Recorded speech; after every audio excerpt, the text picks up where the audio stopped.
பெண் உரிமை, பெண் கல்வி மற்றும் விதவைகள் மறுவாழ்விற்காக தன் வாழ்நாள் எல்லாம் பாடுபட்ட ஒரு மிக முக்கியமான சமூக சீர்திருத்தவாதி மற்றும் தென்னகத்தின் முதல் பட்டதாரி பெண்மணியான ஆர்.எஸ். சுப்பலட்சுமி அவர்களுடைய சரித்திரத்தை இன்றைய சான்றோர் சரித்திர நிகழ்ச்சியில் நினைவு கூறுவதில் பெருமை அடைகின்றோம். சுப்பலட்சுமி அவர்கள் 1886ஆம் ஆண்டு ஆகஸ்ட் மாதம் 18ஆம் தேதி அன்று பிறந்துள்ளார். 1969ஆம் ஆண்டு டிசம்பர் மாதம் 20ஆம் தேதி அன்று காலமாகியுள்ளார். சுப்பலட்சுமி அவர்கள் பல சமூக எதிர்ப்புகளை கடந்து சாதனை படைத்தவர். சுப்பலட்சுமி அவர்கள் சென்னை மயிலாப்பூரில் 1886ஆம் ஆண்டு ஆகஸ்ட் மாதம் 18ஆம் தேதி அன்று சென்னையில் பிறந்த இவர் சமூக எதிர்ப்புகளை கடந்து சாதனை படைத்தவர். சென்னை மயிலாப்பூரில் ஒரு பாரம்பரியமிக்க குடும்பத்தில் பிறந்தார். இவரது தந்தை சுப்பிரமணிய ஐயர் மற்றும் தாய் விசாலாட்சி அம்மாள் ஆவார். தனது 11வது வயதிலேயே இவருக்கு திருமணம் செய்து வைக்கப்பட்டது. ஆனால் துரதிர்ஷ்டவசமாக திருமணமான சில நாட்களிலேயே கணவரை இழந்து இளம்பெண் விதவை ஆனார். அக்கால சமூக கட்டுப்பாடுகளையும் எதிர்ப்புகளையும் மீறி இவரது தந்தை இவரை படிக்க வைத்தார். 1911ஆம் ஆண்டு சென்னை பிரசிடென்சி கல்லூரியில் BA பட்டம் பெற்று தென்னிந்தியாவின் முதல் இந்து பட்டதாரி பெண் என்ற பெருமையை பெற்றார். சுப்பலட்சுமி அவர்கள் தன்னை போலவே இளம் வயதில் கணவனை இழந்து தவிக்கும் பெண்களுக்கு கல்வி புகட்டி அவர்களை சுயசார்புடையவர்களாக மாற்ற தனது வாழ்வை அர்ப்பணித்தார். ஆர்.எஸ். சுப்பலட்சுமி அவர்கள் ஆதரவற்ற இளம் விதவைகளுக்காகவும் பெண்களுக்காகவும் பிரத்யேகமாக சாரதா இல்லம் மற்றும் பள்ளிகளை தொடங்கினார். 1929ஆம் ஆண்டு குழந்தை திருமணங்களை தடுப்பதற்காக கொண்டுவரப்பட்ட மத்திய புள்ளி சாரதா சட்டம் உருவாவதற்கு மிக முக்கிய காரணமாகவும் தீவிர ஆதரவாளராகவும் விளங்கினார். விதவை பெண்கள் சுய தொழில் செய்து வாழ ஏதுவாக அவர்களுக்கு எழும்பூர் மற்றும் விவேகானந்தர் இல்லத்தில் தங்கி படிக்கும் ஆசிரியர் பயிற்சி பள்ளிகளை நடத்த உதவினார். சுப்பலட்சுமி அவர்கள் ஐஸ் ஹவுஸ் விடுதி நடத்தி வந்த காலத்தில் அருகில் இருந்த மீனவர் குப்பங்களுக்கு நேரில் சென்று அங்கிருந்த ஏழை குழந்தைகளுக்கு கல்வி கற்பித்தார்.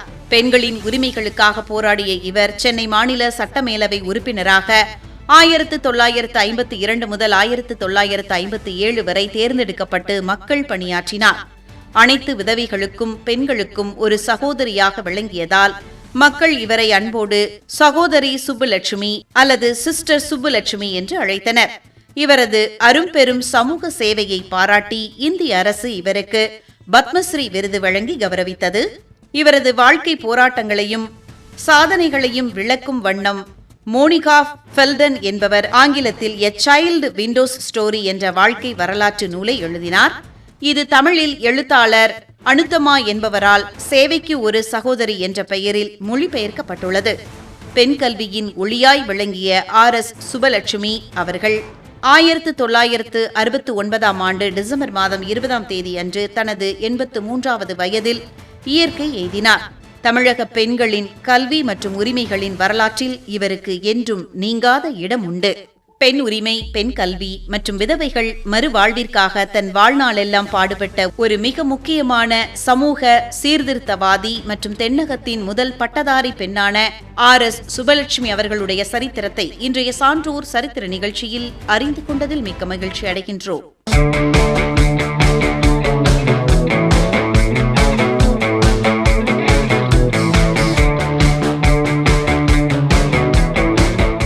இந்திய சுதந்திர போராட்டத்தின் மிக முக்கிய மற்றும் தீவிரமான புரட்சி தலைவர்களுள் ஒருவரான நேதாஜி சுபாஷ் சந்திரபோஸ் அவர்களுடைய சரித்திரத்தை இன்றைய சான்றோர் சரித்திர நிகழ்ச்சியில் நினைவு கூறுவதில் பெருமை அடைகின்றோம். 1897ஆம் ஆண்டு ஜனவரி மாதம் 23ஆம் தேதி அன்று ஒடிசாவின் கட்டாக் நகரில் பிறந்துள்ளார் சுபாஷ் சந்திரபோஸ் அவர்கள். 1945ஆம் ஆண்டு ஆகஸ்ட் மாதம் 18ஆம் தேதி அன்று தைவான் நாட்டில் நடந்த ஒரு விமான விபத்தில் நேதாஜி இறந்ததாக அதிகாரப்பூர்வமாக அறிவிக்கப்பட்டது. இருப்பினும் அவரது மறைவு குறித்த மர்மங்கள் மற்றும் பல்வேறு கருத்துக்கள் இன்றும் விவாதிக்கப்பட்டு வருகின்றன. இந்திய தேசிய ராணுவத்தை கட்டமைத்து ஜெய்ஹிந்த் என்ற முழக்கத்தை நாட்டிற்கு வழங்கியவர் இவரே ஆவார். கொல்கத்தாவில் கல்வி பயின்ற இவர் மிக கடினமான ICS தேர்விலும் தேர்ச்சி பெற்றார். ஆங்கில அரசிடம் பணியாற்ற விரும்பாமல் தனது பதவியை துறந்து சுதந்திர போராட்டத்தில் குதித்தார் சுபாஷ் சந்திரபோஸ் அவர்கள். மகாத்மா காந்தியுடன் இணைந்து பணியாற்றினார். 1938 மற்றும் 1939 ஆகிய ஆண்டுகளில் காங்கிரஸ் தலைவராக தேர்ந்தெடுக்கப்பட்டார். ஆங்கிலேயரை எதிர்க்கும் வன்முறை அற்ற போராட்டத்தில் காந்தியடிகளுடன் கருத்து வேறுபாடு ஏற்பட்டதால் காங்கிரஸில் இருந்து விலகி ஃபார்வர்ட் பிளாக் கட்சியை தொடங்கினார். இரண்டாம் உலகப் போரின் போது ஆங்கிலேயரை தோற்கடிக்க ஜெர்மனி மற்றும் ஜப்பான் நாடுகளின் உதவியை நாடினார். சிங்கப்பூரில் ராஷ் பிகாரி போஸ் என்பவரால் தொடங்கப்பட்ட இந்திய தேசிய ராணுவத்தை இவர் தன் கையில் எடுத்து வழிநடத்தினார். பெண்களுக்காக ஜான்சி ராணி படை என்ற பிரிவை உருவாக்கி அதற்கு தமிழ்நாட்டைச் சேர்ந்த லட்சுமி சுவாமிநாதனை தலைவராக்கினார். இரத்தத்தை தாருங்கள், உங்களுக்கு சுதந்திரத்தை தருகிறேன் என்ற இவரது முழக்கம் வீரர்களை தூண்டியது.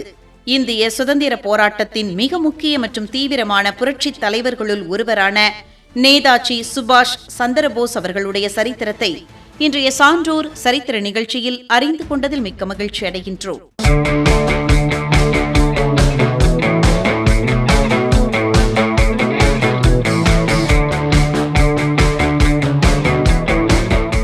சுதந்திர இந்தியாவின் மிக முக்கிய பெண் அரசியல் தலைவர்களில் ஒருவரும் ஐக்கிய நாடுகள் பொது சபையின் முதல் பெண் தலைவருமான விஜயலட்சுமி பண்டிட் அவர்களுடைய சரித்திரத்தை இன்றைய சான்றோர் சரித்திர நிகழ்ச்சியில் நினைவு கூறுவதில் பெருமையடைகின்றோம்.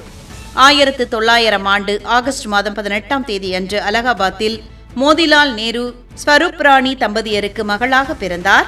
1990ஆம் ஆண்டு டிசம்பர் மாதம் 1ஆம் தேதி அன்று காலமானார்.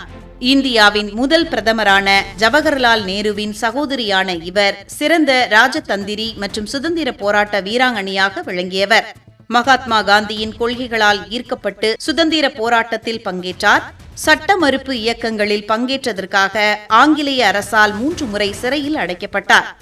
இந்திய சுதந்திரத்திற்கு முன்பே 1937ஆம் ஆண்டு ஐக்கிய மாகாணத்தின் உள்ளாட்சி மற்றும் பொது சுகாதாரத்துறை அமைச்சராக பொறுப்பேற்றார். இதன் மூலம் பிரிட்டிஷ் இந்தியாவில் அமைச்சர் பதவி வகித்த முதல் இந்திய பெண் என்ற பெருமையை பெற்றார் விஜயலட்சுமி பண்டிட் அவர்கள். 1953ஆம் ஆண்டு ஐக்கிய நாடுகள் பொது சபையின் 8வது தலைவராக தேர்ந்தெடுக்கப்பட்டார்.